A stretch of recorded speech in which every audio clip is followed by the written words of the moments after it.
Hey guys, Doug B here. First off, congratulations to Phil Williams for winning the Slick Guitars SL59. Hope you enjoy it, buddy. Okay, now this week I'm looking at a request from Lyric Bread. Let's see what he has to say. Hey Doug, just an idea for your channel. I'd love to see a tutorial on backing up and updating your firmware, or restoring from a backup. It can be a little intimidating for some, especially if you're concerned about losing your presets, settings, and cabs. Lyric Bread. Absolutely, Lyric Bread, and thank you, sir, for the suggestion. Okay, let's assume that you have not attempted to update your firmware yet since you got your AXEFX 3. I mean, why should you? The unit works just great, everything's fine, no problems. Well, because with every update, there are things being fixed, there are features being added, and with every update, you are falling further and further behind. I mean, and the same thing with the presets. Why do you want to update the presets? The factory presets that you have sound great. You've been using them for a couple of years. They're perfect. Well, again, Matt and company have been working on improving the presets. Now, for one thing, just say, for instance, a preset that right now might have 2 scenes on your machine. When you update it, you'll all of a sudden find out that it has 8 scenes. And there's been new presets added. They also tweak the presets to take advantage of the new firmware advances too. So again, you don't update your presets, you're just falling behind. But before you update, there are a couple things that need to be done. First is determining what version of the firmware is currently on your AXEFX 3. You do that by going to the front panel and pressing Setup. And you see up here in the upper left-hand corner, it tells you what version of the firmware you're running. Now, right now, I'm running version 20.00. I will bring it down to 20.beta so that I can update again to 20.00 production. Now, you'll need to download a copy of that firmware in case you need to do a restore. I'll put a link in the description where you can download a copy of your current firmware. As you can see, they have all the firmwares in here, going from the first one all the way up through the most recent. Second, you should always back up everything. If there are issues moving forward, you'd be able to use your backups to restore your system. Doing a backup isn't exciting or even particularly fun, but you really should get used to doing it every time you do an update. It only takes a few minutes and it can prevent hours of troubleshooting later on. You can think of it like an oil change. Your car will probably still run for a long time without changing the oil, and having to make an appointment at the shop can be a pain in the ass. But you can either spend a little on regular oil changes, or you can spend thousands getting your engine rebuilt, if that's even possible anymore. You'll need to have a decent computer, either a PC or Mac will do. You'll have to install AxeEdit on your computer, and you'll have to have your AXEFX 3 connected to your computer via USB. I'll post a link in the description for the current version of AxeEdit. Now, I know that this can be a little hairy the first time you do it, especially if you don't use computers much. But once you do it the first time, you'll see that it's pretty easy and painless. It just takes a few minutes to get it done. The AXEFX 3 uses a USB Type-B or printer connector, which looks boxy. The other end can have either a USB Type-A connector, which is most common, or a USB Type-C connector. Check to see what type of open USB port you have on your computer, then either go to your local electronics store or order online from, well, you know where. You'll need to have your USB cable before you can move forward, so get that taken care of first. Get the length that you need, the shorter the better, but give yourself some slack so that the cable lies flat on the floor. Mine is a 16-footer and it works just fine. Once you get the cable, connect the box end to the USB port on the back of your AXEFX 3, then connect the other end to your computer. Turn them both on, then download and install AxeEdit. AxeEdit is free, provided by Fractal for its customers. So right now you have your computer and AXEFX 3 turned on and connected via USB. You've also downloaded and installed AxeEdit. You only need to do all of this one time. Now we can start the backing up process. So let's go to FractalBot by opening up AxeEdit, then clicking on Tools, and then clicking on FractalBot.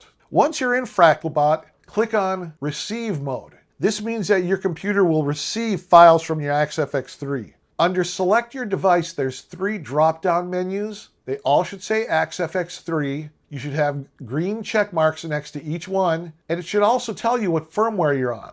Next, you would choose where to save your files. You can use the default setting, or you can browse and pick a particular directory or folder that you want to use. Now under Receive Files, you click Begin.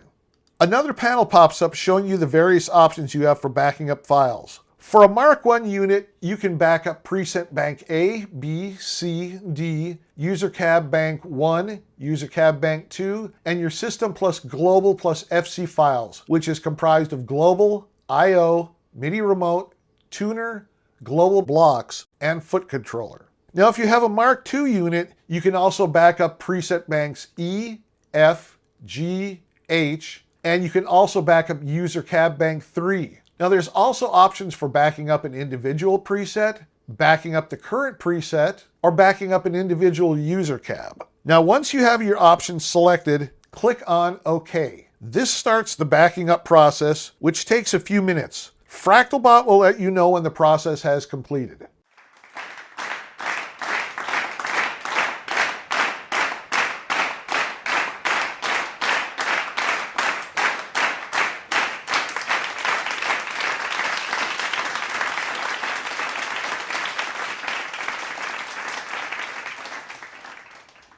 Now, if you want to be extra careful, you could back up your global blocks, if you have any, simply by going to any block where you have saved a global block, and then clicking on the down arrow here next to Library, and you can press Save, and it'll tell you where it's going to save everything at.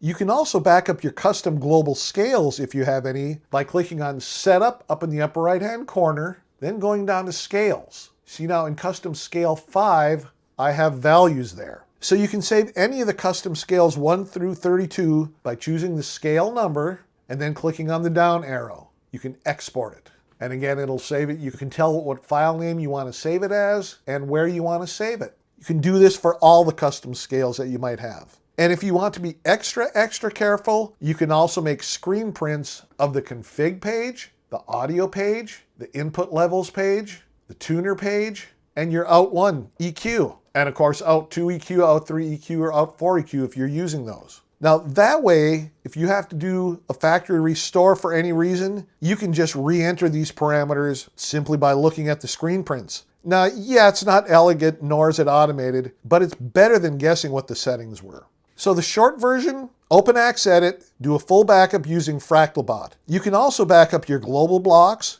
you can back up your custom scales, and you can make screen prints of the various tabs within Setup. Okay, at this point, you've successfully backed up all of your AXEFX 3 files. Congratulations! Now you are ready to do a firmware update. Now, if you've never done a firmware update before, you can assume that there's no time like the present, unless it's the day of a gig. In my opinion, the best time for most folks to do a firmware update is Sunday, in the afternoon or evening. That way, if there's any problems, you have a week to get things up and running again before the following weekend's gigs. You'll need to download the most recent firmware from Fractal's website. The notes for the firmware should tell you if there is a new version of AxeEdit to go with the new firmware. I'll post a link for the most recent firmware in the description. Download the files and then we can start the update process. The update process is similar to the backing up process. Open AxeEdit, click on Tools, then click on FractalBot. You'll be in send mode, which is how you'll send the new firmware to your AXEFX 3. Again, under Select Your Device, there's 3 drop-down menus. They should all say AXEFX 3, the green check marks, and there's even a note saying a new firmware update is available. Right now I have firmware 20.00 beta installed. So number 2, choose a file to send. I would click on Browse. Then this is the file that I downloaded from Fractal. You would click on the .syx file and then click Open. Then you would click Begin. This will start the firmware update process, and you can watch the progress bar to see how the update is going.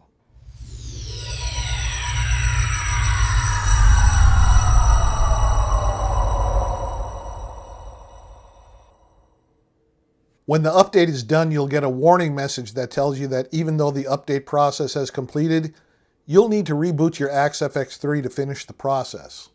So now if we look at the front panel of the AXEFX 3, it says Update Complete. Turn power off, wait 5 seconds, turn power on. Okay, let's shut her off.